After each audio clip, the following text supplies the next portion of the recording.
is really interesting. His Jung's. Well, I don't know how much. Well, like, I haven't really read anything by Jung, and I don't know exactly like what his deal was, but the ideas that it seems like are associated with Jung, and some of the things I've heard about him are that like he was really interested in what a story is and like the basis of a story or just the basis of what something is. And to me the idea that like there is underlying like I don't want to say underlying order, but there is an underlying way of perception that we have about things is really interesting to me. Right.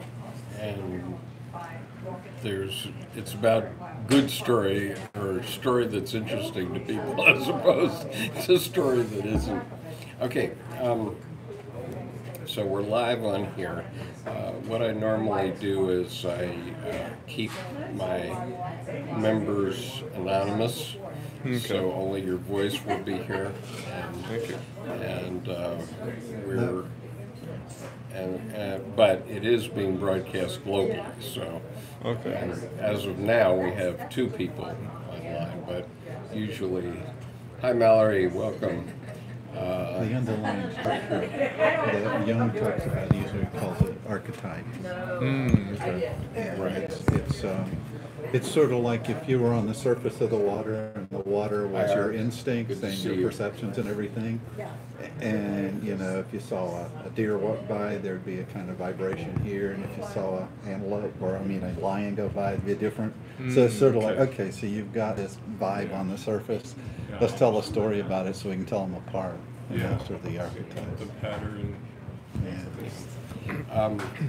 So we, let me just, good evening. We're starting the 117th session of the Carl Jung Depth Psychology Reading Group, and we have a new member here, so we're going to get ourselves introduced to him first, and then we're going to launch out on hopefully the Enneagram tonight, and it appears that the Enneagram man is here. I hope that's him. And but anyway, we have Daniel here for his first visit, and so you go ahead and ask the question you wanted to ask, and we'll answer it. And we'll get introduced. Well, there are a few of those. So I'm going to start with just a less existential one, and that is, how did you, well, both of you get interested in Jung?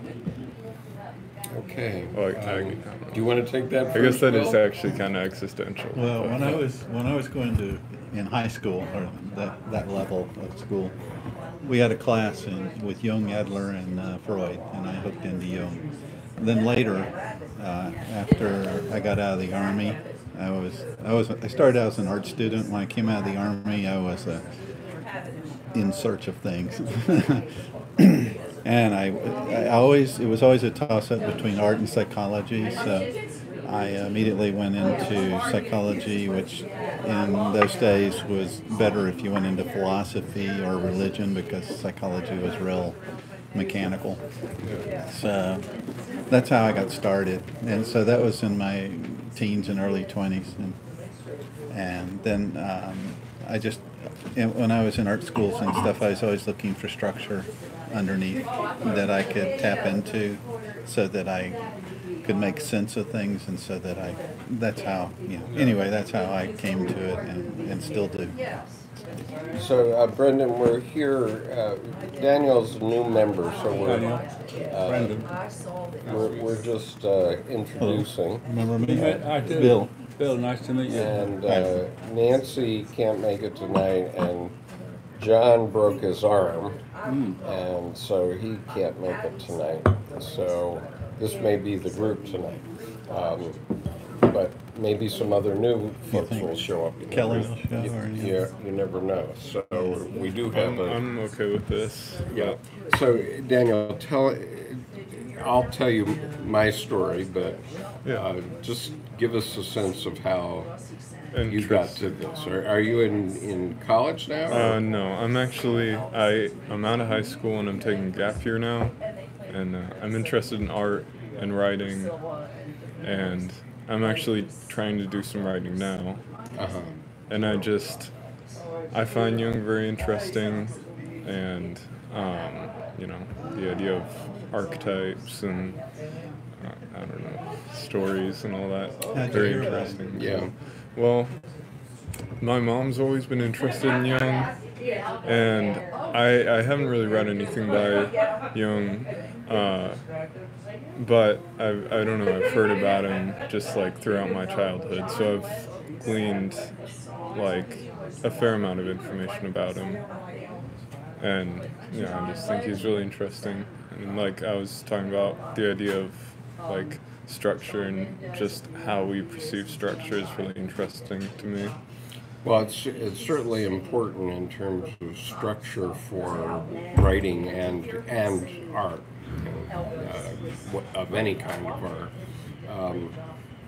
Brendan, do you want to talk about how you got involved with Jung, and then? Well, I'm like you. I'm interested in that structure because as a profession, I'm a musician. So I think anything to do with structure. As a kid, I did a course on English architecture because I love shapes. I love order. It's funny, my life is really chaotic. If you look at my desk is, my bedroom and my desk are synonymous. But I do love to see order and pattern and shapes. And I see a lot of beauty in order of things. And so I find it appealing seeing on my one hand many historical and current parts of my life seem to be chaotic, but I know that order is possible, and there is a possibility to put things together. I got into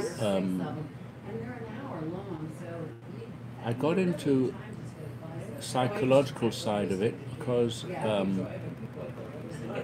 I went to see a therapist when I was about 18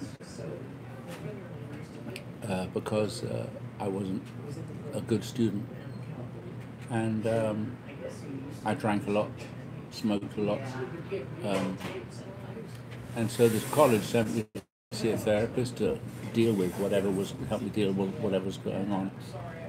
And I've always been interested in dreams and strange things.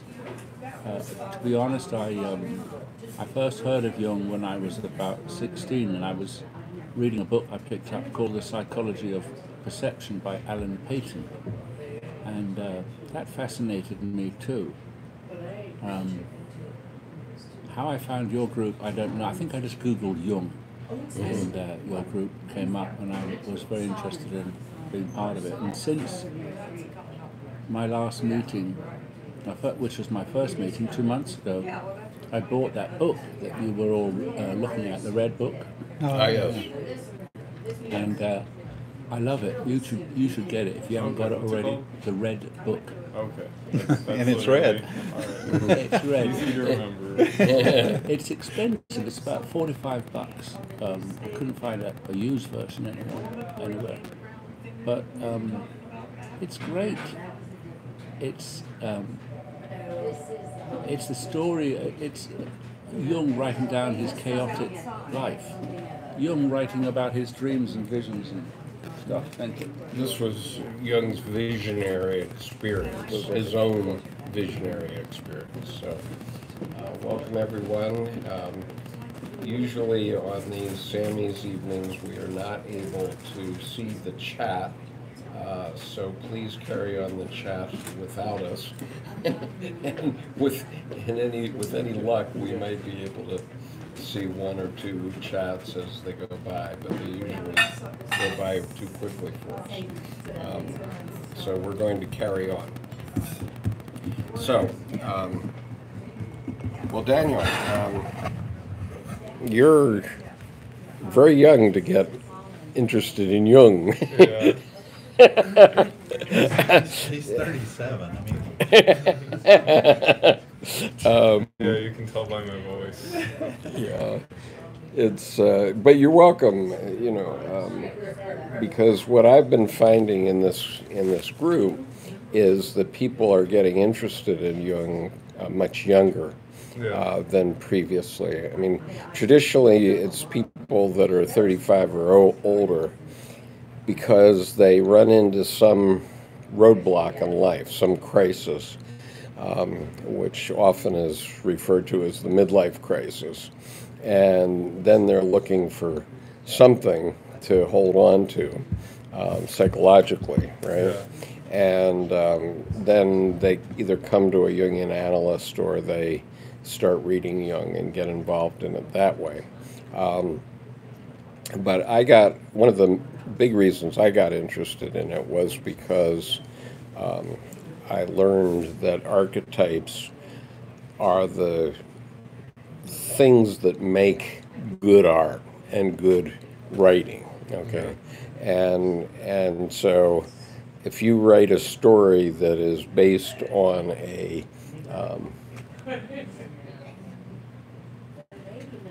Tor says he doesn't have a midlife crisis. That's good. You should avoid that. well, what fun is that? Everybody needs a midlife crisis. At least then you can talk about it. Right.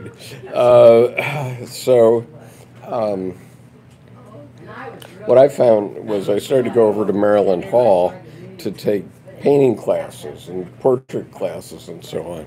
And I see all these little old ladies, and they're working with a still life, right? A bunch of apples and stuff piled up, and boy, they're being very careful. And what they're trying to do is turn themselves into a camera. Yeah. Okay, and that's not art. Okay, but the problem is that even the art teachers don't necessarily know this, that it's not art. And wouldn't you agree? And they're called art teachers. And they're called art teachers, right? Some of them do. I discovered you really can't teach art.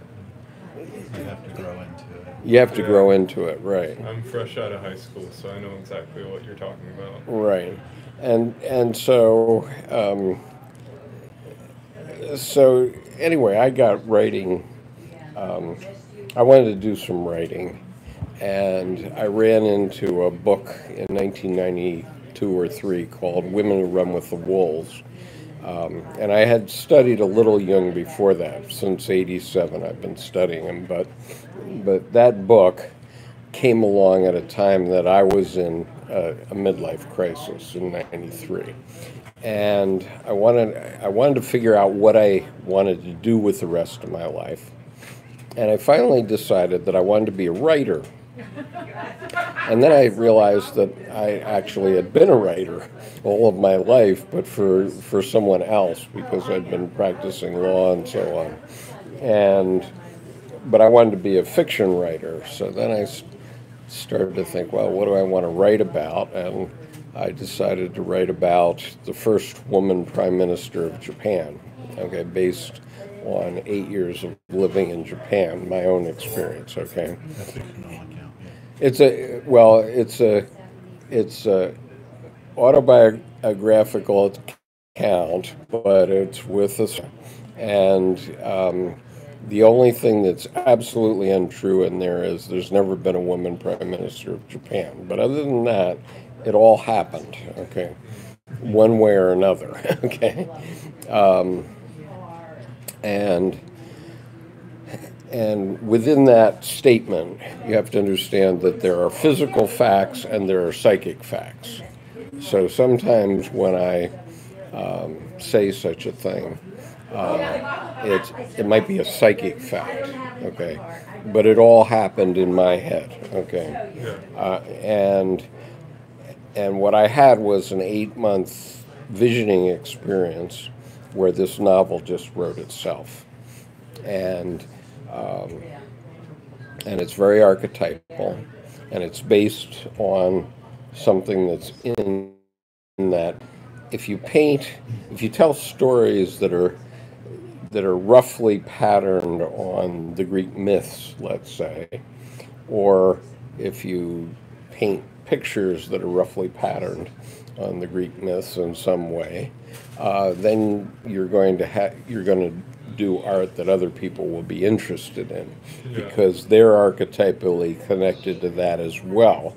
Yeah. But if you do this very prissy stuff where you're trying to be a camera, no, cameras know what to do. I don't know. I think the thing about like photorealism that appeals to people is it's still like in some way has to be cultural or archetypal, but the thing about that is what it does is it extends, like, I don't know how to say this exactly. Well, it basically extends the culture they're a part of, and that becomes like the archetype. Maybe culture isn't really the right word, but do you know what I mean? Yeah, well, culture is the right word. And you're talking about trompe-l'oeil, right? Are you talking about trompe-l'oeil? I don't know. Which is this very special kind of painting that you try to be more real than the real, right? Well, the idea there is you want the person to walk up and reach into the painting thinking, oh my God, that's a painting. That it's so real looking that you can't tell the difference. I'm going to jump on your back, Bill. Okay. He's got a mouthful. So the thing about photorealism is that it's so easy for people to understand. Yeah. Because all you got to do is look and say, oh, it looks like what it's supposed to look like. That's successful, and that's what the meaning they take from it. And that's how, and they go, oh, and it's a sentimental attachment to it. It's like, oh, look, it's a teddy bear and a lollipop stuck to its face, And the artist's intention, apart from choosing the subject, has there's no additional structure added. Well, it can, because that could, given what we've been through, it could be sarcasm, it could be irony, it could be a number of things, like pop art. I'm just saying, like, if you were truly able to make it look photorealistic, then, like, I don't know, like, take and I mean, I'm not really that, like, artistically literate, but Rembrandt, from what I've seen, he like makes each stroke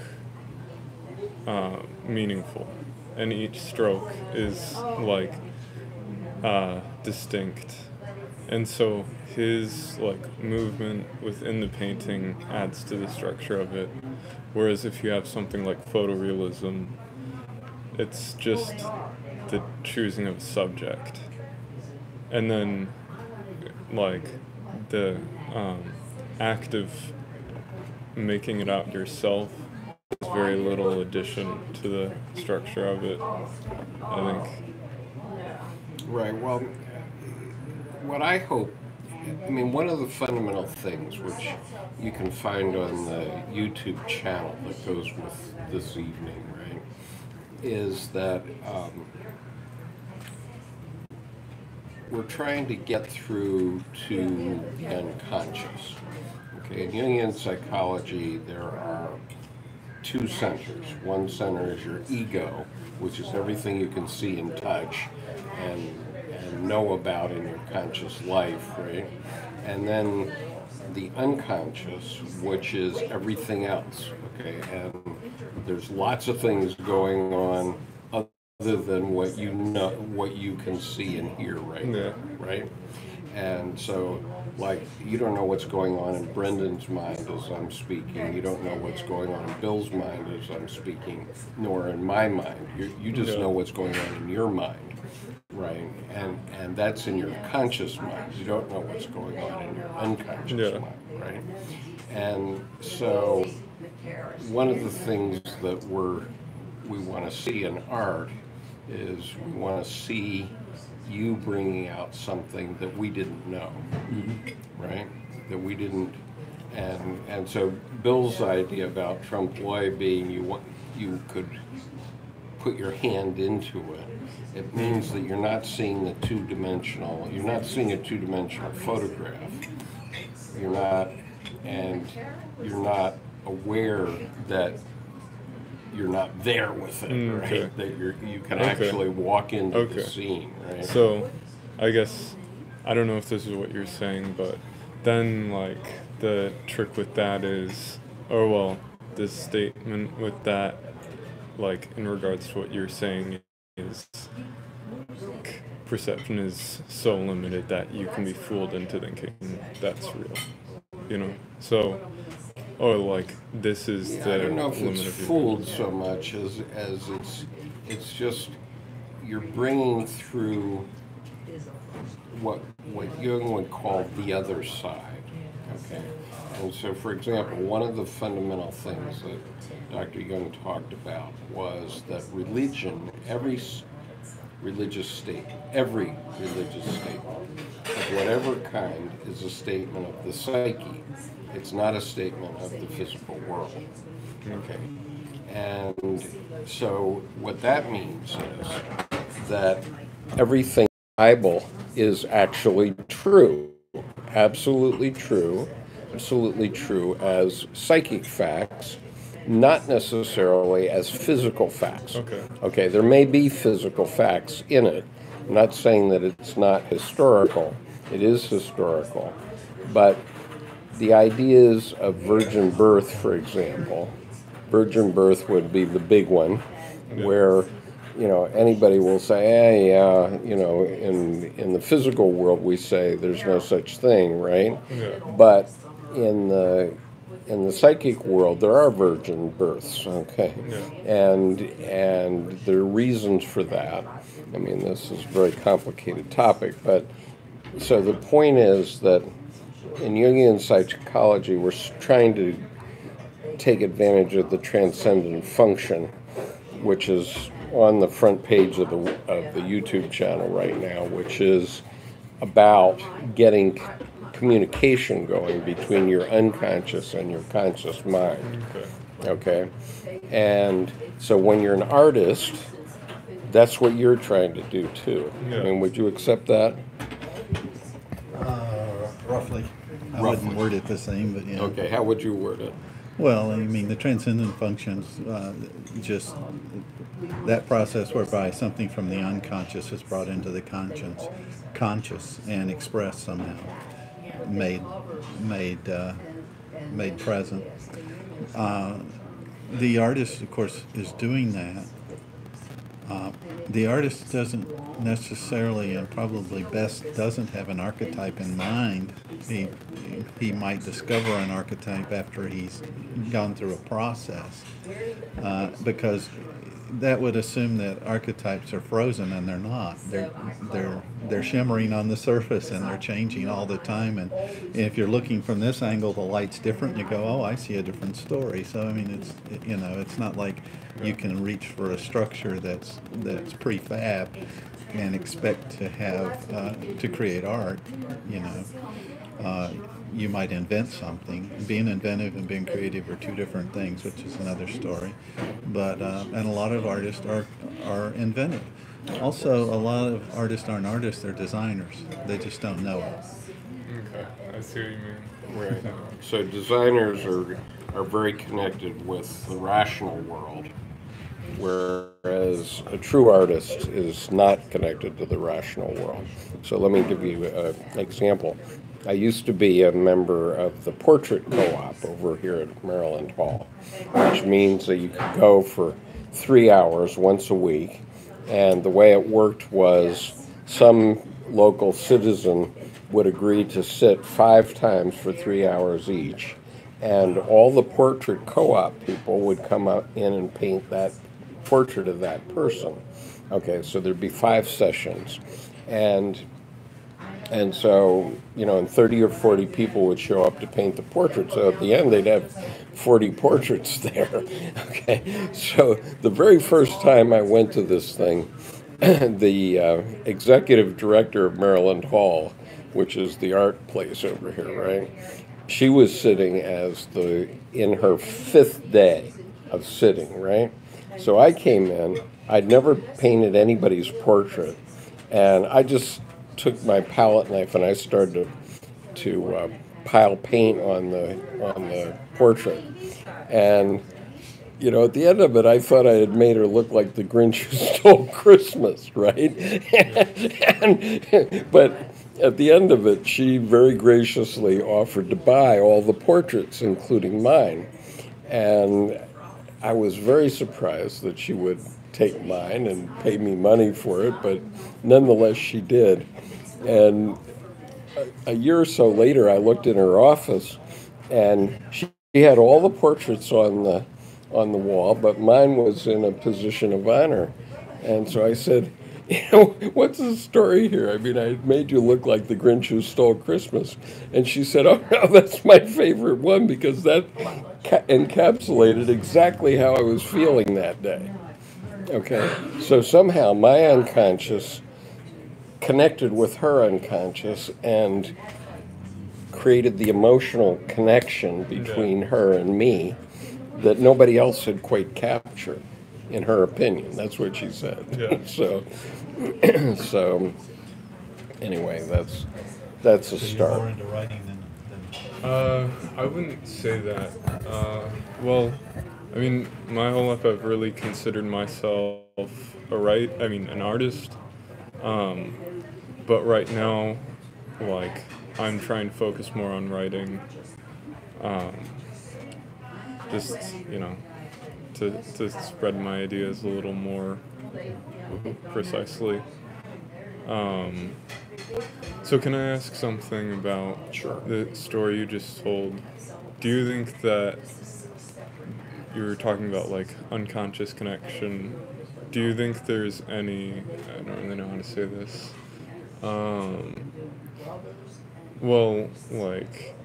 do you think that unconscious connection, hold on, give me a sec. So, like, do you think there's any,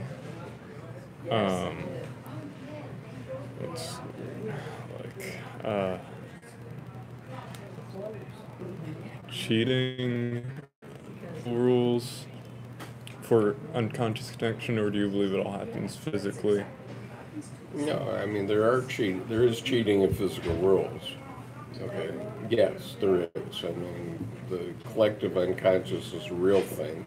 Yeah, I'm not saying that. I'm not saying it isn't. The question I'm asking, basically I'm asking, do you think the unconscious has a separate physical basis than the conscious? Yeah. You're saying, does the unconscious have a separate physical basis? No, it's a psychic basis. Okay. Okay. conscious is a subset of Right. Okay. Let me give you an example, which Bill took part in at this table. Okay. You're familiar with Jackson Pollock and his drip paintings? Yeah. Okay. So I always thought that was sort of kindergartenish, right? And I'm a thinking person, right? And so I was in the Boston Museum of Art one day, and I saw a painting, a drip painting by Jackson Pollock. It's 31. It's number 131 or number 31-1 or something like that. Anyway, I saw this painting live, and it's quite a large painting. I walked into the gallery, and I immediately burst into tears. And I said, wow, I mean, I never had a work of art affect me like that. Never, ever in my life. And I worked on that for 20 years, okay? I just couldn't figure out, what was that emotional reaction about, okay? And so I was describing this to Bill one evening, and Bill said, olive drab. yeah. Bill said olive drab, and it immediately connected with me. Okay, we caught it on video. Coloring, by the way. It's military, army, Vietnam military garb. Right. So when he said that, it connected me immediately to my roommate from the Marine Corps who had been killed in Vietnam on April 11th, 1969. And you can see from the video from this group how just those two words from Bill connected me to everything, okay, to Pollock and everything. And so what I realized was that Jackson Pollock's unconscious self, because he painted from this part of himself, not from his ego, but from his self, his unconscious communicated something directly to my unconscious without passing either one of our conscious minds and without him being alive anymore because he died in 1954, but he was able to communicate directly with my unconscious. Boom. And so that's the type of connection we're talking about here. Okay? And so if you can do art like that, then you've got something. So, you think about it, people see Jackson Pollock and they say, my kid could do that. But if you look at a Jackson Pollock and look at people who try to do Jackson Pollocks, once you start looking, you realize that Jackson Pollock had something going on that they don't. Yeah. And you've got to wonder what that is. And it isn't photorealism or any of that. It's something else. And you can't get it from a photograph of a Jackson Pollock. In other words, you can't get a Jackson Pollock book and look at his work and get it. You have to actually see the real painting and in the full size. And then it just whacks you. It's just amazing. And so this is all about the psyche, and I promised Brendan the opportunity to tell us about the Enneagram. And we have 10 people online right now who have also wanted to hear about that. So could you two switch just for your section, Brendan, so you can be heard better? And Sitting in a car. Well, I was interested in what you said about liking archetypes, and again, what Skip and Bill were talking about, archetypes, because the Enneagram is another way of exploring archetypes. And it was interesting to me how that became popularized, just reading the introduction of that red book, how Jung and Freud really spearheaded this renaissance or maybe the real birth of psychological exploration. And after seeing so many patients, that we are all different types. And so the Enneagram is a diagnostic 144 question tool that people use to try to determine whether they are basically fundamentally led by their instinct or by their feelings, or is it something really more thoughtful? Is their way of interpreting life something more to do with their intellect, their cognition? And the point of it is this. The premise is that we develop personality through the very earliest ability that helps us to cope with, communicate with others the best way we can. And that often this is established by the age of 4 or 5 or something. We have all the tools we need to interact most effectively with others. And depending on what happened in those first 4 or 5 years, or even beforehand in utero, whatever great or grisly experiences we could have had in those formative years, our way of coping is tested through and through so that our personality develops and is concretized, is increasingly mortified in our way of living. As we get older and older, we find that those original ways of coping with things continue to be learned and relearned and solidified until we think that's the person we are. And we're not. As Skip just said, that's just our ego. That's just our way of reacting rather than our way of communicating ourselves. So our ego just sees something and reacts. Ourselves, like the unconscious you're talking about, the olive drab, is actually where it's at. And the Enneagram is simply a tool for us to identify the difference between the unconscious and the personality. Okay, so one idea that's in Jungian psychology generally, and I'm not saying the Enneagram is. The Enneagram is a tool that was not developed based on Jungian psychology per se. Okay, is that fair to say? Mm-hmm. Okay, but there's one fundamental idea in Jungian psychology, and that's the persona. Okay, and so that's the way you're presenting yourself to the world. Okay, I'm presenting myself to the world right now as someone who knows something about Jung, let's say. You don't know anything else about me, and you know Bill knows something about art, and Brendan knows something about the Enneagram. Okay, so we're presenting ourselves to the world in that way right now. Okay, but all of us have a persona that gets built up. So if I put my Marine Corps uniform on, then my persona is that of a Marine Corps lieutenant colonel, okay, which is quite different from what it is right now, right? Okay, and that's a persona, okay, that's definitely a persona.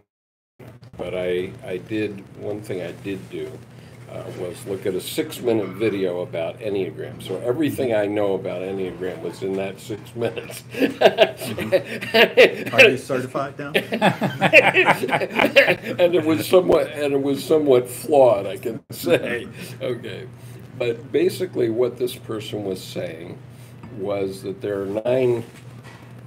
nine key types identified within the Enneagram, and that these types represent our armor. And so if you know what your armor is, then you know how to take your armor off and be able to interact with other people and maybe understand other people's armor. Is that fair enough? It is, and the only difficult thing about it is the Enneagram, and that word means 9 gram shapes. The difficulty is, depending on how in touch we are with ourselves, we can, as I said earlier, be reactive and totally shoot from the hip with things we say, things we do, and if people don't like us, we just get worse and worse. Or we can be, to a greater extent, more conscious of the fact that we're all human beings and we're all in this together. We all share lots of attributes, and we share this incredible, unidentifiable but definitely tangible connection, which we call the unconscious. So depending on that healthy or unhealthy place we are on that spectrum, that's the difference between being able to identify somebody who appears to be this sort of person, but in fact they could be a completely different kind of person who's just going through a really bad patch. So yeah, there are 9 identified character types, personality types, and everybody's on a journey. Everybody, while the personalities are fixed, that is the armor. You just have this one set of armor. Whether you can deal with it in a healthy way or in an unhealthy, defensive way towards others, all has to do with how much time you can be present to what's actually happening now, rather than being just a responding, whether you can be proactive in your life. And to be proactive in your life, you have to be truly active. You have to be truly present to know what's going on. You know what I mean? Yeah. To be in touch with yourself. Historically, has that evolved out of Reichian psychology? Wilhelm Reich? He had character armor, and he talked about that sort of thing. Well, they said... And that's where Rolfing and all that stuff came from. Rolfing is a kind of a more somatic, physical thing, isn't that right? Yeah. Yeah, it's you undo some of the armor and things leap out, and you got to be prepared to deal with them.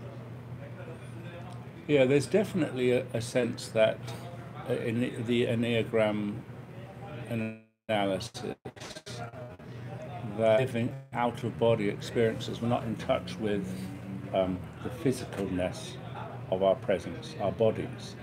And you get a lot of people who do Enneagram exercises which maybe are dance-based. Or, I think that's what the Rolfian thing is based on movement, isn't it?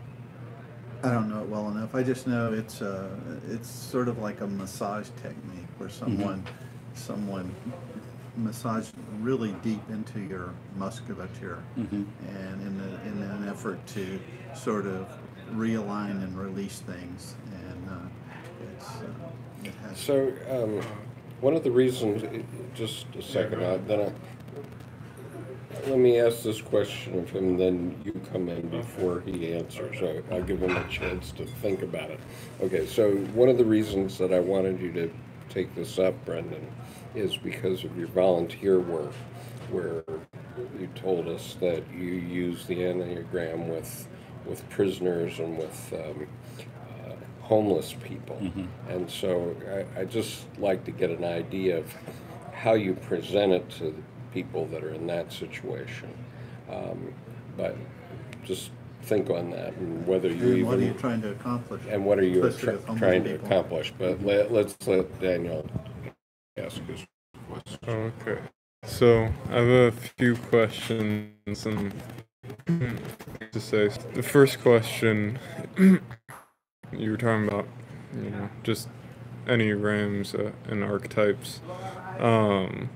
And well, my first question is, do you think the ego has any evolutionary function? And there are a few reasons that I say that. One, you can see that in children, their ability to distinguish sounds is greater than ours, and their ability, well, they don't really have a sense of disgust either. They're basically just open, that part of their mind is open, and they're expecting the people watching them to be the ones discerning that. So their parents basically function as their ego. And I don't know, I don't know, I'd like to hear your answer to that. Also though, I have another question, and that's about the evolution of archetypes and personality. To me, well, really the way that I perceive archetypes isn't really as personalities in the way that we see different people and each person having a different archetype. It would just be characteristics.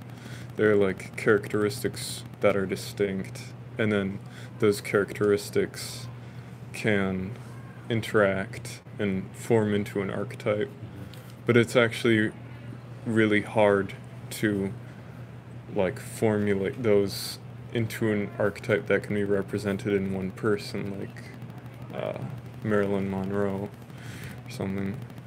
Marilyn, yeah, that's more like stereotypes.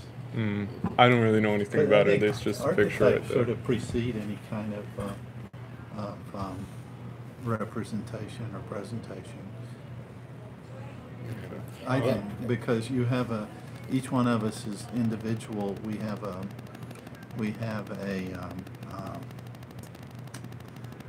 well, if you're going to individuate, there's an essential you. There's something uniquely you, and that's where your archetypes are sort of centered, and radiating out of that becomes the representations of the archetype. But those representations, even though they're around the same essential meanings and so forth, they can change a bit. Though, for example, in some writers, they say this writer has written 37 books, and every one of them is about the same thing. So it's like you can have there's one essential core, and that would more or less be the archetypal center, or where things are radiated out from. Okay. Let me just address. One more question. Okay. But you can go ahead first. All right. Let me just address the ego question. Okay. I'll leave the other two until after Brendan has responded. But the ego question, yes, obviously it does evolve, and so in Jungian psychology, there's the idea of participation mystique, which is that if you're primitive, which all children are born as, not as tabula rasa, but they're all born as primitives. They're all little kings and queens, okay? They think it's all about them, okay, to begin with. And so at about age 3, they start to say I, okay, which differentiates them from the participation with the group as the little king and queen, right? Now mommy has said no, you can't pee in your pants, and so they start to get corrected enough so that they have to differentiate themselves from just living the way an unstructured creature would live, right? Like, okay, even a dog you house train, right? But if you didn't house train it, it would just... But it's those oppositions that give you your fundamental basis for all representations. Right. And then ultimately they say no. They'll, a child at age 3 or 4 will say no about something, and then there'll be a confrontation, and then you get into what we call in this group the Job archetype, which is a cycle of events where you have to be wrong, okay? And so it's contest, defeat, lamentation, and rebirth. And you have to go through that cycle many times in your lifetime. And the more times you go through it, the stronger your ego becomes. Because you realize that you can survive what you were defeated on. Okay, you can survive that, and you can evolve into the next thing that you should be doing. And so it's contest, defeat, lamentation about the defeat, and then rebirth into the next thing you're going to do. And that cycle can be really big things, or it can happen 10 times a day when you're a little kid and you're getting corrected by your mother, right? Okay. And so as you do that, your ego will become stronger, and you need a strong ego in order to face the slings and arrows of life.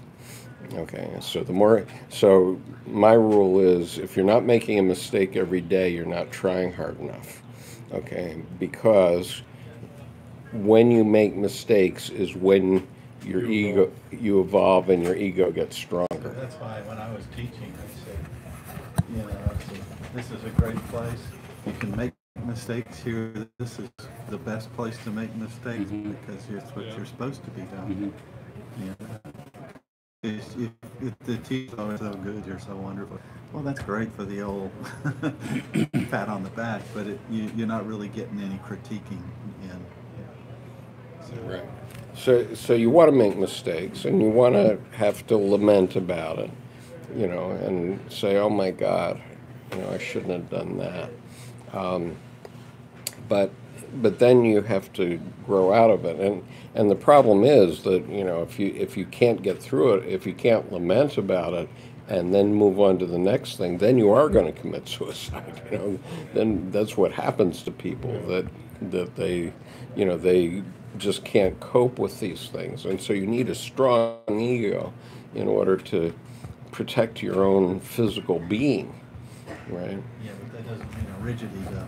Yes. It doesn't mean a rigid ego, yeah. Don't identify or attach yourself to the wrong person. That's right. Okay, so Brendan, you were going to tell us about how you would approach this. Well, what I would do is, I think the reason why lots of people end up in difficult circumstances, be it having committed crimes or having committed acts of violence which end up indigent guys, some who've been in jail, some who would, like you, on a break from... some who are indigent, some who are homeless, some who are like you. Yeah, just... Yeah. I mean, it's a great... you're in a great position. I would love to take a year off. Me too, I'll be 18. I mean, I don't mind being indigent and homeless. Yeah. I'm just... It's wonderful. It's a great liberty. Yeah, my daughter chose that. So. Yeah. So, the person who did before me, who was in the class before me, did Myers-Briggs. Have you heard of that one? Myers-Briggs, yeah.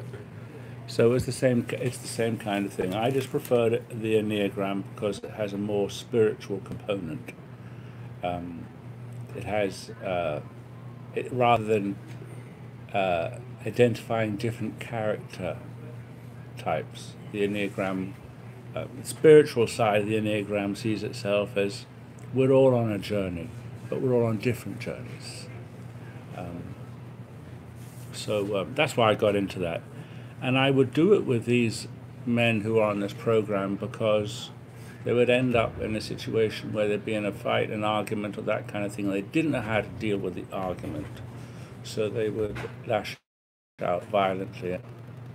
So I had them all take this personality test, answer the 144 questions, and then read the description as far as we know it so far, because it's really evolving all the time. There's lots of controversy about it. The descriptions of the personality type that answered the solution to their 144 answers. And they would see so many things in the description of that personality type which apply to them. Situations of how they felt as children in relation to their parents. Situations of how they felt themselves in, say, a competitive thing at school. Or they'd identify with how they deal with a variety of experiences. And so they'd recognize, yes, I belong to this type, in my case, type 9, I'm a peacemaker. The dark side of being a peacemaker is that I will acquiesce to anything you say, Daniel. I don't want to fight you on this one. I just want to, let's be friends. You know what I mean? So we need peacemakers, but we don't need people who will make peace no matter what the cost. So we do need to try to identify what is it that's irritating me. If I can identify what's irritating me, and I can ask the question, why is this irritating me, rather than just let it irritate me and me react to it, then I can deal with it in a truly personal way. If I can see that this is irritating my personality rather than this is irritating me, then I can deal with it in a much more benign way. Okay. Much more in control and proactive way than just lashing out. So that's why I did it with these guys, is because they didn't have the tools. They'd never learned to reflect. Yeah. And if you can't reflect, you can't correct. Right. And that's the thing. Absolutely. And I go to a meditation group every Monday, and it happens to have 5 analysts, or not analysts, psychotherapists in it. They're not Jungian, but they are psychotherapists. And I said to him today, why aren't we teaching this stuff in high school? Why aren't we making people more aware of these things so that they can make better judgments about themselves and going forward? And I don't know that. Okay, so 2 other questions that you asked. So did you want to talk about anything else? I had in mind that maybe you would do an Enneagram on me, but I didn't realize it was 144 questions, so I don't think we're going to do that. I think what would be a good thing for us all to do, that maybe if we did do the Enneagram test, the 144 questions, and then maybe talk about how relevant is it? Actually, is this something I'm going through at the moment? Sure. Do you have these questions, or I do. Can you administer the test? I can administer the test. Yeah, I have a license to administer the test. How long does it take? About Roughly. 20 or 30 minutes. Okay. I'll send you the test. All right. Yeah. Send us the test, and then maybe the next time we can come back. Can we then send you the answers? And Yeah, and I'll put you in your groups and show you what tendencies you might be experiencing. okay, that'd be terrific. That would be terrific. Okay. Want to do that, Bill? That's fine. Yeah. That'll be good. Yeah. Yeah. Right. Okay. So. Yeah, my YouTube, channel set up so when he gives me, when we find out who he is. Yeah. Right. Okay. I hope the video is coming through properly. I'm seeing this little thing spinning around, but I am seeing the chat. Thomas says, I'd rather say there's good pain and bad pain. Yeah, definitely. There's good pain and bad pain, but we can learn from pain. Okay, so one question is the evolution of the archetypes. Let us put it this way. We don't know how long the archetypes been around, but it's a really long time. And so the easiest way to refer to this would be to the mother archetype. Okay, so when a woman becomes a mother, she's a mother for the rest of her life. That's very clear. Okay, she may be a tomboy or whatever it is up to the time she becomes a mother, but when she's a mother, she's a mother, and that's not going to change for the rest of her life. And that there have been mothers going back 3.5 billion years. Okay, so there are, at least since sex was invented by the microbes. I mean, An archetype you've got to have consciousness to realize there are archetypes. Otherwise, it's like all. It's like, it's a pattern of life. It's an instinctual it's like pattern. saying, I'm a physicist and the world is physical. Well, yeah, because you've described it as being physical, but somebody else can sit down and say it's all composed of little green men, and I can mathematically show how all these little green men interact and so forth. Sure. So it's just. Go ahead. Daniel, I think you were asking, does the ego have an evolutionary role?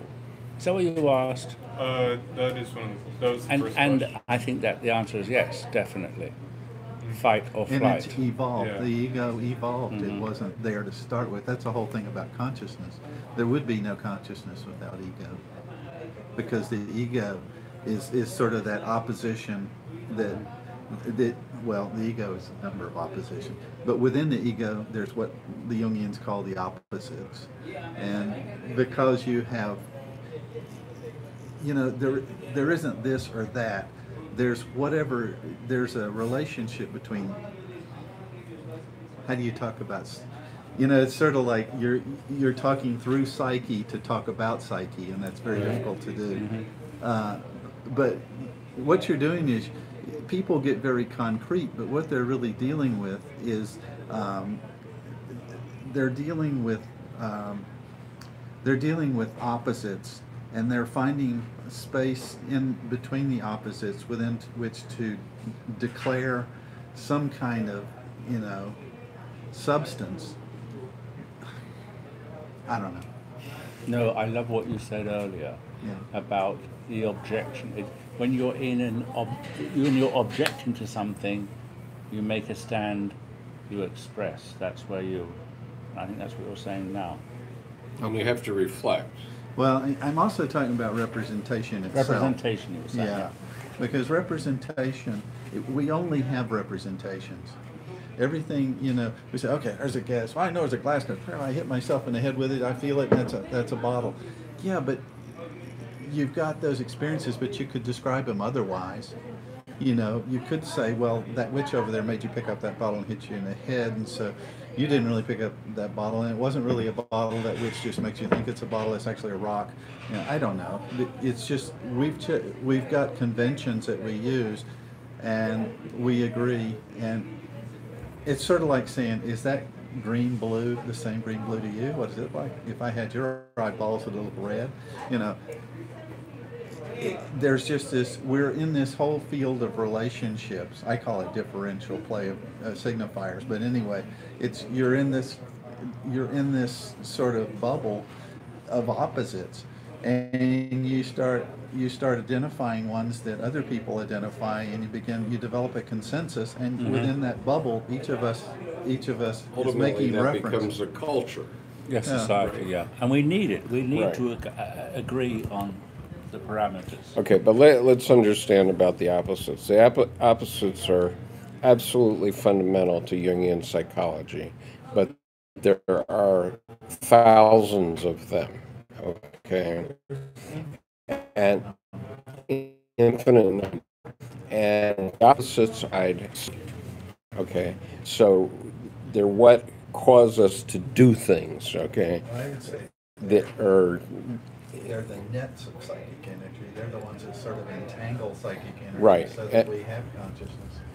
right. Okay, so they're a nexus of psychic energy, but in each one, I mean, let's consider the fundamental opposite that Dr. Jung always used to talk about, which is a waterfall, okay? The water goes off the top, goes down to the bottom. You could produce energy in the falling water, right? Hydroelectric, right? Water gets down to the bottom, then sunlight causes the water to evaporate, go back up into the clouds there, and goes down. Okay, so that's a cycle of energy, okay? For every opposite, there's a cycle of energy like that, okay? Sometimes they're more complex, sometimes they're less complex, but they all do that. Now, with archetypes were there long before there was consciousness, okay? Archetypes are instinct, and they're patterns in instinct. So dinosaurs had mothers, okay? There were mothers in the dinosaurs. There are mothers in snakes. There are mothers in every living creature, right? Okay. And so those mothers have always had a pattern of what it is to be a mother, okay?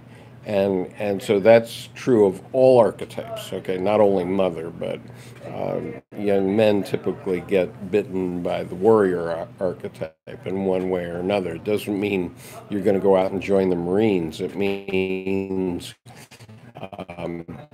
you're going to something. as you come along. At your age, you're going to be a warrior, whether you join the military or you fight your parents over something or whatever it is. All men go through this warrior archetype to some level, depending on their circumstances, depending on their situation and their terrain. And these are patterns that are instinctual that we can't escape, but also in writing and art, if you can to those archetypes. So if your connection to those archetypes can make a connection to your audience's connection to those archetypes, you're going to be successful. If you're going to be a prissy woman that's doing a photograph of a still life, there's no there ain't generalizations here. There ain't here. No, there ain't going to be an archetypal. Okay, your grandkid might put it on the refrigerator, but it's not going to be Van Gogh, right? It wasn't a prissy woman; it's a prissy drawing. A prissy drawing. Okay, prissy drawing. Well, okay. I always have one problem with this, and I'll just say it, and I'll get it over with for this session. For example, you're talking about the archetype. Were there rocks before there were humans? Was there a rock on the ground before there was a human? When that dinosaur walked along and stubbed his toe, was that a rock? Was that a dinosaur when there was no human there to be conscious of it? Good question. And that's the same thing I ask about archetypes. If there was no human there, or even if there was a human there and they didn't have consciousness yet, would it be an archetype? Yeah, okay, that's fair enough. But the point is, it's semantics. Now there is a human. Well, now we can go back and think about before the. Well, it's also representations, and how yeah, people forget that there isn't a solid world there. Those are just yeah. Well, like a rock, we could write out as like a code of perception, and that's what allows us to recognize something as a rock repeatedly. So I think if you're going to say there was a rock there before, what you're really saying is that code of perception, could have existed, not did exist, I guess. Mm-hmm. You know what I mean? Okay, so there was a question online here. Are archetypes gender specific? And I don't know that all archetypes are gender specific, and maybe not many, but certainly mother is gender specific. Yes. Okay, there's nobody that's going to be a mother that isn't a woman or a female. But warriors can be female. Warriors can be female. Absolutely. And a lot of mothers are warriors on behalf of their children. Absolutely. So mother can have the warrior archetype within her, no doubt about that. But in terms of this gender-specific question, yes, women are the only gender that they're can. They're not the only ones that are caregivers, but they're the only ones that can physically nourish a child. Mm-hmm. Physically create a child. And hold them in a certain way that they won't be held by anyone else. Yeah. Okay, so I have two things. One, this is a little bit late, but it's just like a perfect quote, and I've heard it. I don't know how true it is or if this would be the exact translation, but I've heard that Buddha said the foot feels the foot when it hits the ground. And that's like what you were saying, and it's just funny that you chose the metaphor of like the rock, because that is like the literal application of that quote. Also, the other thing is, the third question I was going to ask earlier was, how do you I don't know how to phrase this exactly. So, what makes personality important, or how do you define personality? And I feel like that question was kind of answered as it went on, what you guys were talking about. And something you said, you were saying like from these oppositions, that's the fundamental basis for the, and so like that answered my question. But the thing about personality is, well, I guess really what the bigger question was is there something about like the evolution of consciousness which would develop distinct personalities that you can predict separate from just its evolution in humans? So like in spiders, you can see that there's something called keystone individuals, and 10% of the individuals will be more like curious, I guess. And you can see that in a lot of species. And does that say something fundamental about the nature of consciousness? And I don't know. Certainly about I think it personality, does. yes. I think it definitely does. Has a definite evolutionary key. And there were two good comments here that I did catch on the chat. One of them was, well, we can have a dream. Men can have a dream of being a mother. Okay, so that mother instinct is possibly within men, and you can have a dream about it. So it could be part of your psychic life. Yeah. And you could write a story about it. And for example, my novel is about the individuation of a Japanese woman from age 15 to age 75.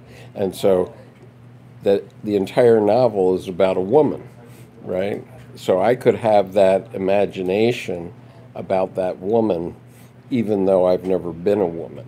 Okay, now I did that, I cheated because I used a template that was provided in this book called Women Who Run with the Wolves, where Dr. Estes provided the 9 steps of women's individuation, and specifically about women developing their intuition. So I used that 9 steps as a pattern and I was imagining my heroine in those situations that I projected on the Japanese situation. But yes, I was a man imagining a woman in that circumstance, right? And the other point someone made was that there are artificial wombs. Do we know whether artificial wombs could be put in men? I don't know. That's... Somebody will know. Yeah. So, yes, it's, Sean, it's Women Who Run with the Wolves. Wasn't it like 10 years or 15 years ago a man gave birth to a child? I don't know. I think he just somehow, I don't remember how it happened. Some really weird biological. Yeah. No, he I think it was surgically Implanted somehow. yeah, and he carried the He child carried for the- some reason. Wow.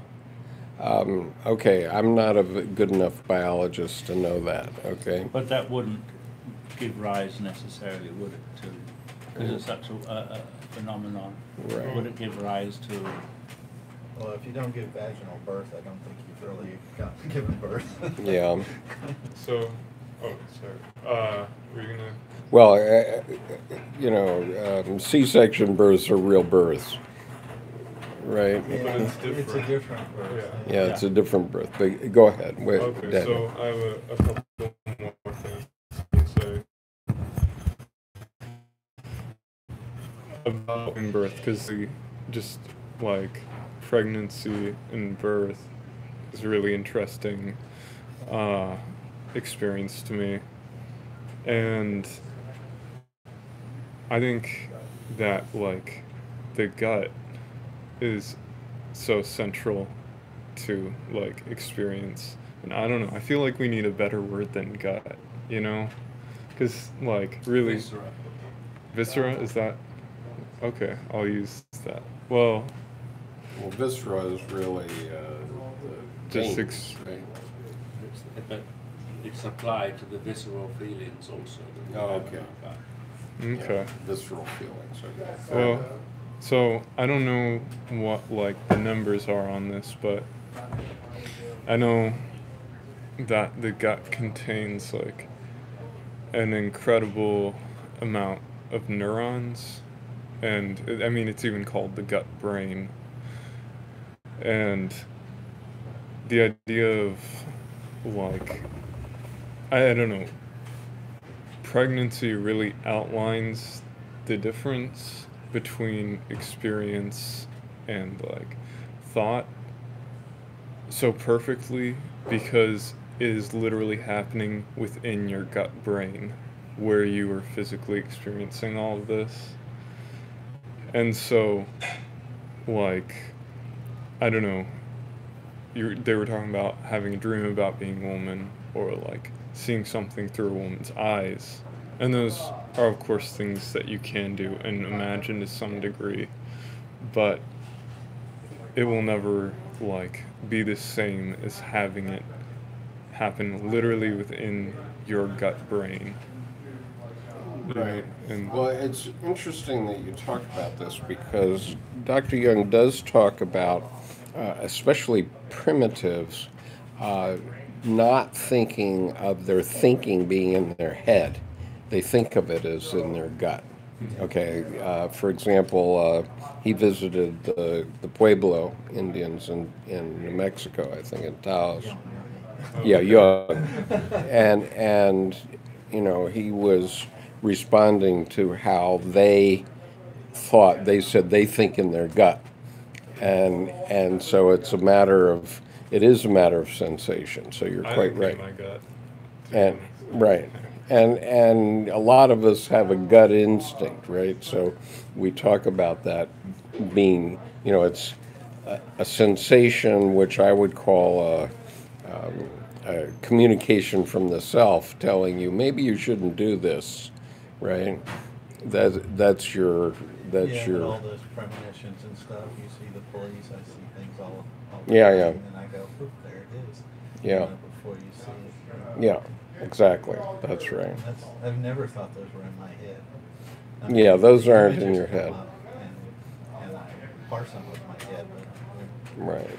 Yeah, Bill's talking about a fact that I never need a radar detector in my car because I just know when there's police in the area and they might be radar testing because I get a vision. I physically get a vision. I see a police black and white going from right to left, says police on the side. And when I get that vision, I know that within 1 to 2 minutes I'm going to see police activity. And very often it's a speed trap. And it happens every time. Okay, and that's my gut, if you will. That's my unconscious communicating with me. My unconscious recognizes some indicia that I'm not seeing consciously, but it presents that image. And every time it does, I know that that's what's going to happen within a minute or two. Okay, and it happens every time. So that's interesting thought, anyway. Okay, so you asked about the characteristics of personality, and we talked about the Enneagram, and there's also the Myers-Briggs Type Indicator, which you can take online. It's called MBTI, okay? And if you need reference to this later, this video is going to be on the YouTube channel as number 117. But so there's 4 spectrum. The first is introvert, extrovert, which... I do know the Myers-Briggs. Oh, you know the Myers-Briggs. Yeah. Okay, so I won't go through it all, but the point is you can be anywhere on that scale and also at any given time. So it can change, and, you know, the one that I can talk about most clearly is that when I was actively involved in the U.S. Marine Corps, most Marines are STJ. They're sensing, they're thinking, and they're judging, okay? But I'm NTP, okay? So I'm extremely intuitive. Okay, I can't get facts to save my life, but I know what's going on. Okay, and so, but when I would put my uniform on, I would switch to be an STJ during the time that I was doing my Marine Corps activity, and you know, that comes from training. You can be trained to do that, right? But it, you know, but it's not natural. So your MBTI type would be. There's a book called People Types and Tiger Stripes, which is, you know, that's your tiger stripes. That's the way you were born, and you're going to be more or less that personality type. And it's not just 16 of them, it's zillions of them, because you could be anywhere on any one of those scales, right? But, you know, different situations may cause you, because of training or experience, to be operating in a different personality type for a period of time. Okay, so you could react emotionally, let's say if you go to a funeral or something like that, and that would be a feeling type thing. Or, you know, if you have to make sure that you study for this math test, that's going to be a J thing, it's not going to be a P thing. You know, you can't just say, hey, you know, don't worry, I'm not going to get all these details. You have to get the details, and you have to know how they go together. And so that's an S and a J thing, right, for a math test. So, okay. Go ahead. I mean, you guys probably want to talk more on, I don't know if I should be talking this much, but I haven't read any Freud either, but I read the back cover of a Freud book, and just from that... you read the whole thing. That's why we want to talk to you. Well, he's got his credentials in Enneagrams, and now you've got... Yeah, exactly. We're so Soon we'll have the world.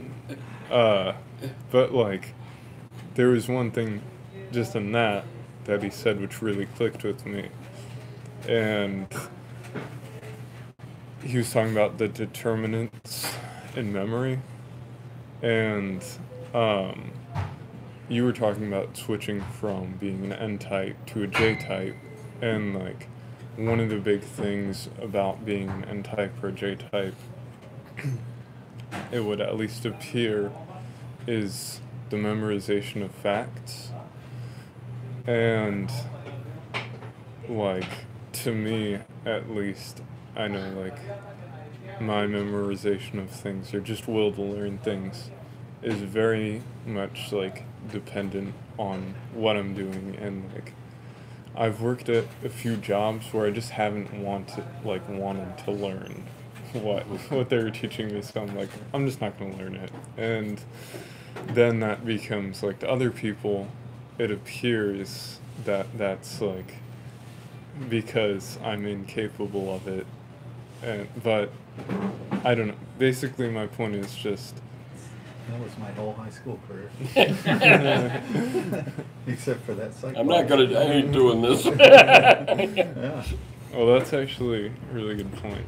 So the point about Freud, though, is? Well, my point is just, you were talking about, like, putting on your uniform and becoming a J-type. Right. And I think what that does is it, like, very clearly says to you, this is important. These facts are, like, what you need to know. And so it, like, switches the determinant. And you have to be determined to learn those, you know? Mm-hmm. And that's what it's all about. That's about consciousness. That's very definitely about Also consciousness. about life and death. Yeah. One of the things that Jung talks about that's very important is to understand this bridge. In paragraph 63 of Ion, he talks about the difference between zoological criticism and a duck-billed platypus. Okay, so in other words, he's talking about the rationality of a zoologist who's trying to write down the characteristics of a duck-billed platypus. Okay, and so that guy can very rationally write down all these details about the duck-billed platypus. Okay, but one thing he can't do is he can't be a duck-billed platypus. Okay, he has no effect whatsoever on a duck-billed platypus. Okay, so that's the difference between Freud and Jung too, because Freud was about materialism and about having all these details, and Jung was about the irrational side, not the rational side, the irrational side, which is more the F side of the Myers-Briggs, right? And so the irrational side is a duck-billed platypus got developed without zoological criticism, right? It evolved from the ground up without zoological criticism, and it doesn't give a shit what the zoologists say, right? It's going to go on doing its thing, right?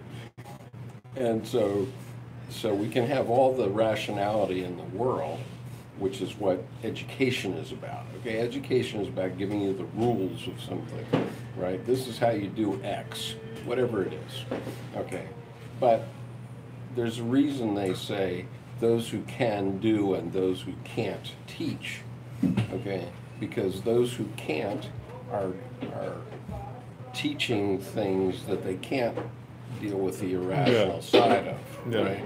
And so they're teaching the rules. Okay. And for example, we have Jordan Peterson is a good example of that on the YouTube right now. He's very famous, and many young men are taken up by Jordan. But all he's doing is teaching rules. But the rules don't let you live your life. You have to live your life. You know, you go into your new wife and try to give her a rule that Jordan Peterson has given you, and she says, "Good luck, buddy." Right. I hope this is still playing. I'm running out of juice, so we'll keep it going as long as we can. Any comments, Bill? I don't listen to Jordan Peterson. I don't know who he is. No, do you? I thought of something when he was talking, but I can't for the life of me remember what it was. It reminded me something I used to think of when I was younger. All right, so... But it's very true what you're saying, and this is about... you were asking me earlier about the work that I did with these guys. I always let them identify themselves. Right. I always shy away from identifying another person, although every time I look at somebody I say, oh yeah, he's a 2, he's a 3. In the back of my mind I can always kind of guess, because I've looked at every personality type. Sure. And every personality type has in itself different areas of, they say, integration or disintegration, or healthiness or unhealthiness.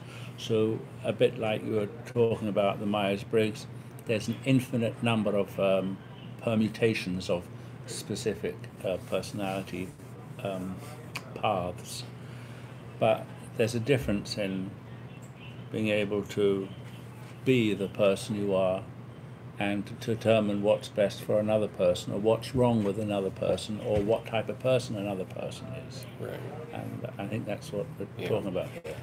So one question that's coming to my mind, and I completely agree with Brendan, that these tests, whatever they are, MBTI, Enneagram, or Jordan Peterson's, he uses a different one, but they only give you sort of a guideline, okay, and then and so it's like the duck-billed platypus. It gives you a guideline, but you don't. You still, even if you know this person is an INTJ or whatever it is, or INFJ, you really don't know that person and what their life experiences are, and so on. So it's only a guideline. Okay, it's a rule. You might know exactly what their MBTI scores are, and it's still not going to tell you that much. You don't have the viscera. That's right. You don't have their viscera. Yeah, very good. So what are you going to study in college? Are you wrong? No, I don't think so. Well, A gap, 20, 30, Yeah. 40 These years. assumptions I have yeah, cut through. in another lifetime. I don't know. I might go back. We'll see. We'll see how writing pans out. Yeah. One little fun thing I have to say is I watched the movie Ex Machina, or Yeah. I don't know if that's how you pronounce it, last night. And what you were saying about the duck-billed platypus is almost exactly like the thought experiment this guy was laying out in the movie, and he was saying there's a lady who like has lived her whole life in a lab, and she like knows every property of color, but she steps outside and realizes she never could have understood what seeing color was, or what, until she stepped outside. Yeah, And exactly right. I don't know, That's why AI is never going to work. yeah, Oh, we'll talk about AI some other time. Okay. I don't know. I would be really interested to hear what you guys have to say about it. And that movie specifically is really good, I think, for like psychoanalysts, because it really is more about like the intuitive side of AI than it is about like programming. But I mean, I don't know. I don't think that you lose anything because it focuses on that. But anyways. Yeah, that's one of my favorite movies, actually. Oh wow. So that's a good comment. Well, one issue I wanted to raise, and hopefully our power will hold on here, is why are we doing this? Okay, why is this the 117th session of this group? Okay, we've been going since July of 2016. Oh my God, you're right. Why are we doing this? Okay, but no, why is it important? Why is it important to understand some of this, and especially in society and in our culture? What does it mean, right? I mean, what good is it going to do you in life if you read this book? And I want to emphasize to everyone: get this book and read it. Well, as a writer, Catapult. it'll help him a lot. Right, it will help you a lot, and. He wants to contribute to the conversation, and there's part of the conversation that might be useful for him. Right.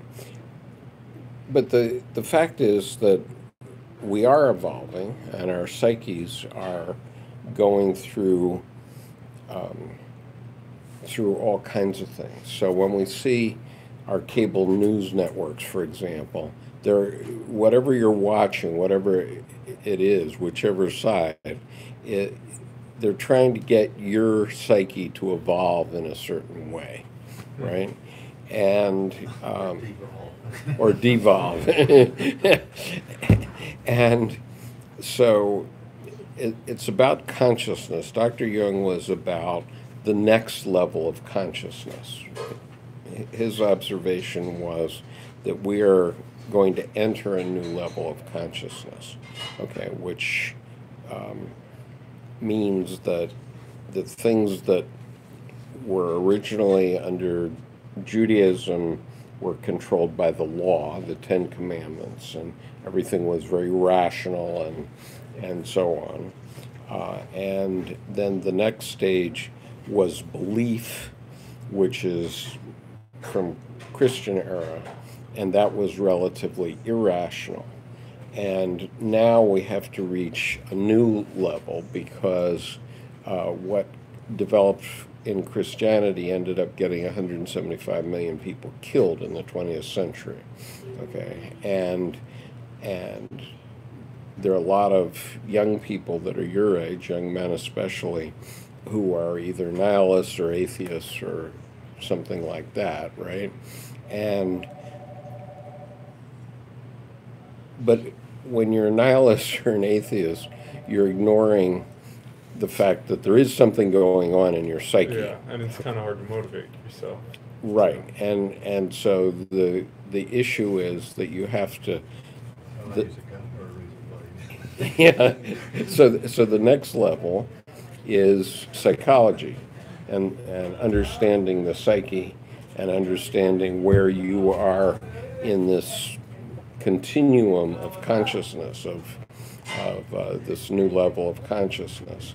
And Jung's pointed out that we have human beings on the planet that are in a range of about 10,000 years.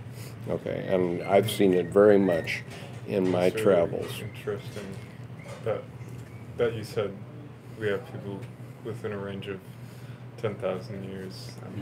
Yeah, that are operating. 25% are always at the 10,000 years ago. Yeah, definitely. But I mean, you can see it very blatantly. If you go to India, you can physically see that you have the 21st century overlaid over the 12th century. Yeah. Because you can see the 12th century right there in front of you. Yeah. Okay. And you can see the distinction. Right. And if you look at Saudi Arabia, you can see that their attitude about religion is very much like the attitude of the Catholic Church with the Inquisition 500 years ago. In other words, in the Catholic Church, they were taking people who had a different idea and they were burning them at the stake. You know, you're heretics, okay? And so we're going to burn you at the stake because you don't think the way we do, right?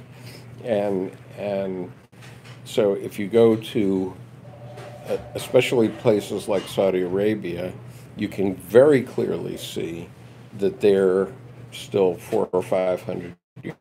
The intelligentsia, okay? Yeah, okay, I'm not talking about the people that have been to the United States or UK or Canada and been educated in Western culture. It depends on how you treat your heretics. You know, we've all got heretics. Yeah, we all have, that's right. Some get burned and some of us Right, and so, crosses. right, but in Western society, we no longer burn our heretics at the stake. You know, we shame them, or we shun them or something like that. But we're no longer chopping off their heads. But in Saudi Arabia, they still do. You see my point? Yeah. Okay, and so these are different levels of consciousness, and so human beings, you know, even in this room or certainly in this town, there are people that are at different levels of that sort of psychic development. Yeah. And then we have our cultural organizations, like the church or the state or the Klan, right? You know, or the United States of America, right? And so then we can see very clearly what a neurosis is by looking at the red state, blue state divide right now. Okay, because red state people have one idea, the blue state people have another idea. That's thesis, antithesis. And every time we have an election, then we have synthesis. And we see where we're going to be in terms of development for the next period of time, right? But what happens in the psyche is that, okay, on election day, that's going to mix, and somehow it's going to be either a little bit darker purple or a little bit lighter purple. We don't know which, but it's going to be purple. But after it's purple, on election day, immediately what happens in the psyche is that something cuts off of it, okay? Somebody's not happy, and immediately the next day there starts to be dissent, okay? And that divides again into red and blue again. And so then it gets mixed again. There's a conjunction at the next election. And that's because they have no inner life. They're They're not inner life. individuating. They're looking outside themselves to find meaning in the mind. So, I mean, that's something Jung talks about. Yeah. Right. You've got people. He says, "Don't follow me." I mean, I work for me. Yeah, there are no experts. Yeah, or you can only individuate yourself. You can't. So Daniel, we're almost out of power here. I got 10% or less. I feel okay. Tell us whether this has been a worthwhile evening for definitely, definitely. It was a bit of a drive, but I'm glad I made it. And where did you come from? it's a little town called St. Michael's. Oh yeah. And so the Eastern Shore. Yeah. Well, I'm delighted that you made it over. Yeah, me too. And so we normally are meeting here once a month now, but then I run a program online at the same hour, 8 to 10 on Mondays, online. It's a live stream. So would you write your email address down? Yeah, definitely. Make sure. You joined the meetup group, did you? Mm-hmm. Okay. I thought I recognized you from there, but... Yeah, I have a picture of me dancing, so... Perfect. Embodying. Right. Well, that is a heck of a thing to come all the way over here. So it's JR3. What is this? S. S. C. SC. I guess everyone's gonna get my email. It's okay though. SC. Everybody's listening. That's 00 TER. Yep. Okay. Sorry, I don't have the best handwriting, but... Well, that's right, as long as I can recognize it. Okay, I'll send you access to our Dropbox, where you can find a lot of treasures, which we don't talk about. But if you look at the Dropbox, you will see. And I don't know if this is... well, it's probably not inappropriate to ask, but if any of you have any, like, books that you could lend, I would appreciate that. If you don't, that's fine. But I know you have reading recommendations, which I would also appreciate. Well, let's see. The other read one of those, like, memories, dreams, and reflections and stuff like that. Let's put it this way. If you look in the Dropbox, you're gonna find more than you can read in a lifetime.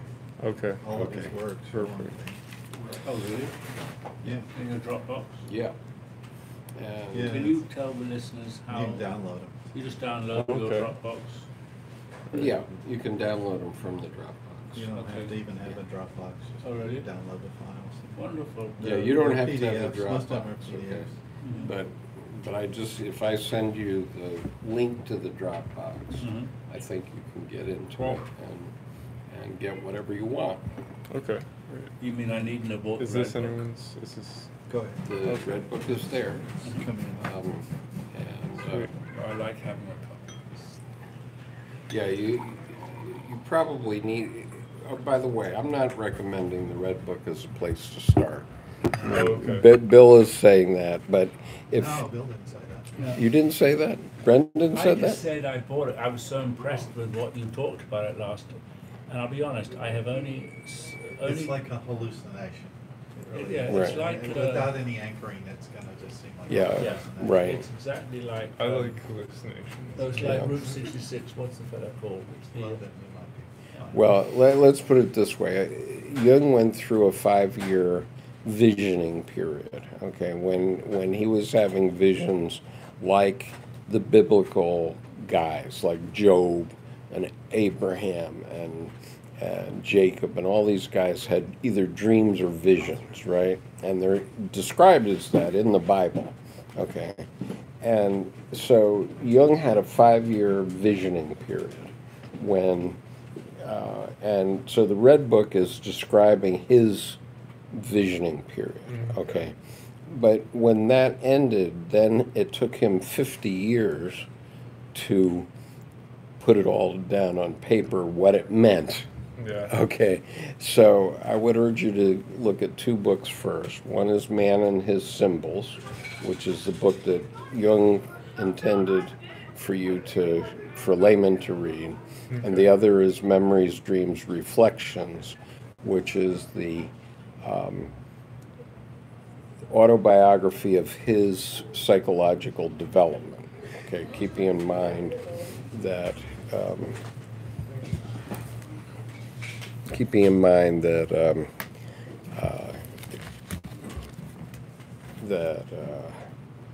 you have to go through certain phases of psychological development. Okay, you're just getting through basically through childhood. Okay, and so anyway, all these books are available for the most part because they're in the public domain.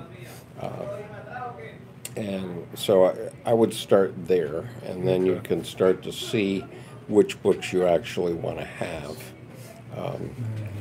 Man and His Symbols, that's a very good place to start.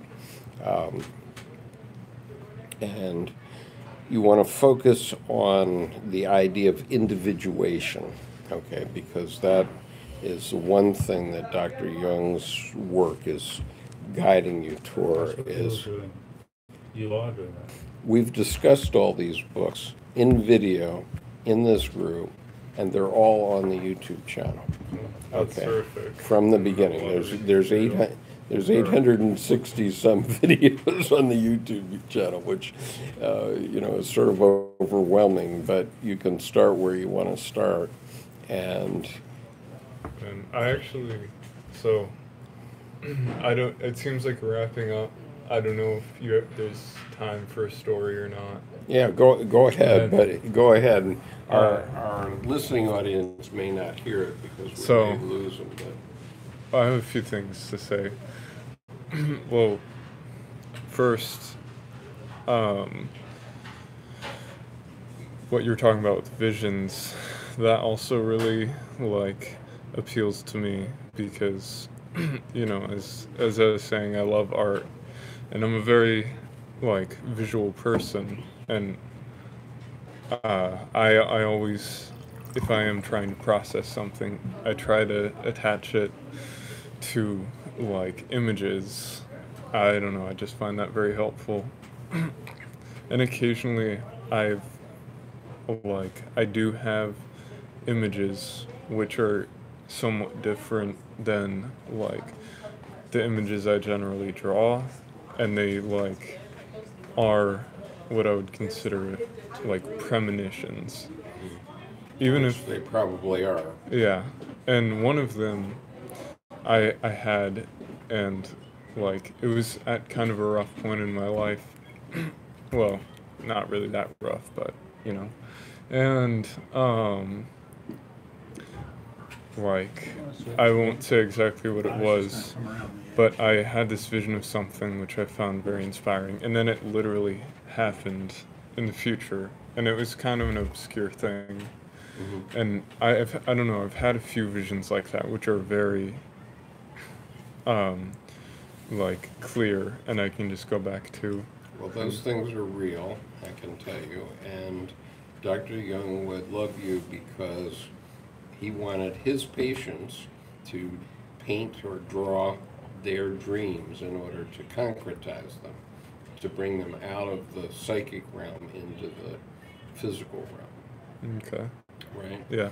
And so if you have dreams or visions, it's a good idea to try to draw them, especially if you're a visual person, right? So that's a great thing, actually. Yeah. And you're in the right place. Any other comments, Bill or Brendan, before we wrap up? And we should decide, do you have a calendar? Because I can't look at mine right now. Yeah. Oh, you want to see when the next one is? Yeah. So I actually had another story. Maybe I should probably save it for next time. No, go ahead. Go ahead. So I'm.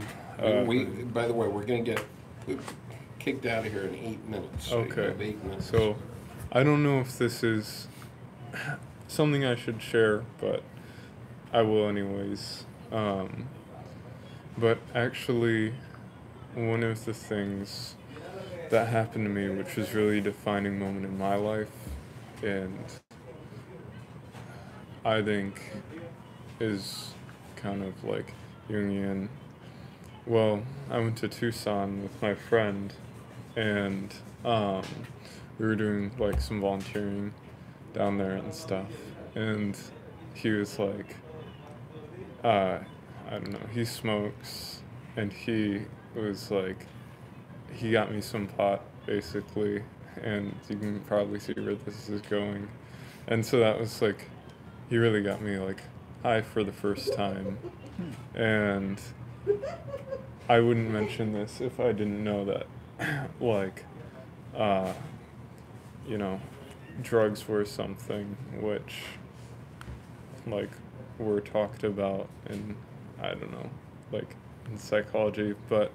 No, we have lots of people who have tried drugs one way or another in our group. And one of the most interesting things right now is psychedelics is coming back around. Yeah, definitely. As a therapeutic. Yeah, yeah. And I found that really interesting. Yeah. Even but here at the University of Maryland. I had an experience, like, the second time I got high, and that was really a defining moment in my life. And it was actually a horrible experience. But, like, I kind of just went into this shell, and,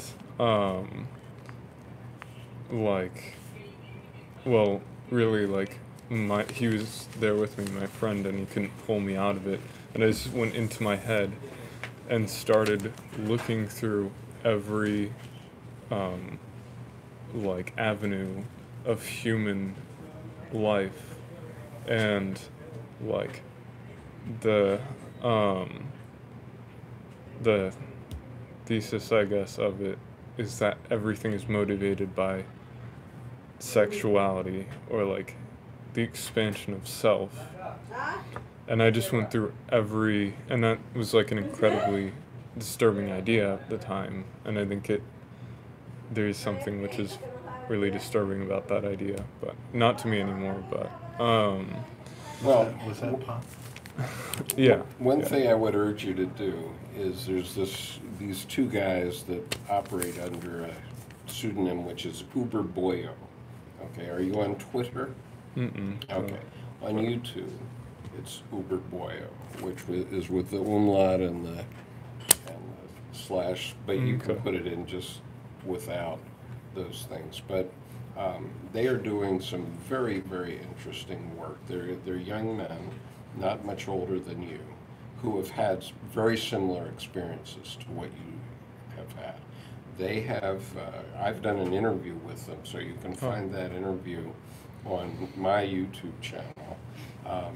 But the thing that impresses me about these guys, and they're really just getting started with Jung, is that they are expressing this material in a millennial kind of way, okay, that is very, very powerful. And I'd urge you to take a look. I will. Take a look at the interview that we had, which is on my YouTube channel, and then they have their own YouTube channels, and they're doing some incredible stuff. And so that would be a starting place. And I'll put my April 1st, April Fool's Day. I'll be here. Okay, we'll be here. There's our signal. Yeah. Okay. Okay, so that's my email address. Okay, so we can continue these conversations offline. Okay, too, terrific. Although, just to reflect, I'm not a mental health professional, so I can only give you the benefit of my experience. That's okay. I don't think I need too much mental health. Right. Thank you all for joining tonight. Pardon? Who needs a bunch of mental health? Right, we don't need mental health. So thank you for joining us tonight. I hope this has been useful. I see that we still have 11 people online, so that's a very good sign. And I appreciate it. Next week I'll be back at my desk trying to work through psychology and alchemy, but we'll have further conversations and I'll interact with chat next week. Brush up on your Gnosticism. Anyway. Maybe also. What? I said brush up on your Oh Gnosticism. yeah, Gnosticism. This is all about Gnosticism, by the way, in part. So I urge you to take a look at this book, Catafalque by Peter Kingsley, Carl Jung and the End of Humanity. So. That's Uber, B-O-Y-D or B-O-Y-0? Uber Boyo. It's like, The last one's a 0. Or an O? well, it's something like that. Yeah, Uber means over boyo. It's like the Ubermensch, because